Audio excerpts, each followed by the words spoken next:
want to tell you about a recent failure.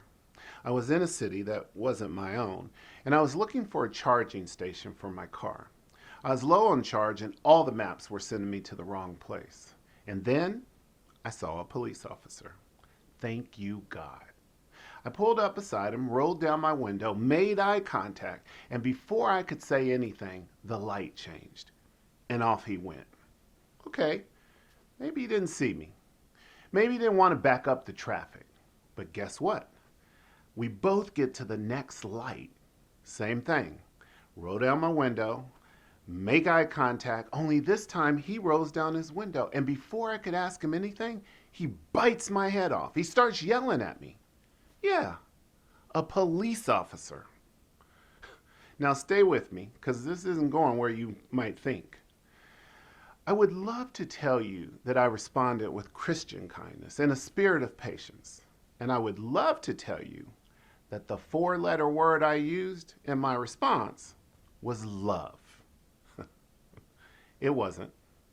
Love you was not what came out of my mouth. You know what I said. But it gets worse. As luck would have it, we both pulled over in the same area and parked a couple steps away. So I walk over to him and I asked the man, what is your problem? I reminded him that he was a public servant and all I wanted to do was ask for some directions. Yes, that's what I did. Well, I did add some special, adjectives in there. And so here I am in the middle of the street, yelling and cursing at this cop. And let me tell you, he's giving it right back to me. The two of us in the middle of the street, a major street, our arms are going around and we're yelling at each other. And then it hits me. I'm supposed to be representing Christ.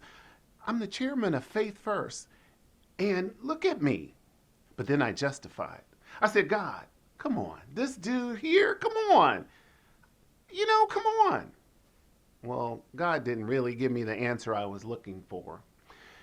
So I took a breath and I settled down and I said, look, officer, let's just stop. I shouldn't be yelling at you. I shouldn't be using that kind of language. Would you accept my apology? And he did.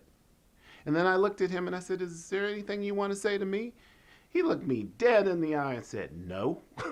I could feel it coming back, man. I was ready. And then I got it right the second time. I just started laughing. And then I said something funny. And then he said something funny. And then the two of us are laughing. And for 3-4 minutes, we're having this great exchange. And we actually ended up liking each other. And you know what else? He gave me directions to a charging station. But how'd we get here? You see, at the core of all this, here's what happened. I went into this interaction with a reasonable set of expectations. He's going to help me. And a reasonable interaction is not what I got back. But the world does not promise us that they will give us reasonable interactions, reasonable responses. And that is, as Christians, that is when we have to be our best. Isn't that when we need to demonstrate God's compassion? Now, I'll be honest with you. I do not like this concept. And as you heard, I'm not very good at it either. Maybe you're the same way. You see, we're going to fail sometimes. But God will give us a second chance. And 2 Corinthians chapter 5 calls us to be ambassadors for Christ, even in the most frustrating of times, even when the person doesn't deserve our kindness. Look, on this one, I won't lie. I have some work to do. But I do thank God that he gave me a second chance to get it right. And my hope is the next time something like this happens to me, I will choose to live faith first the first time.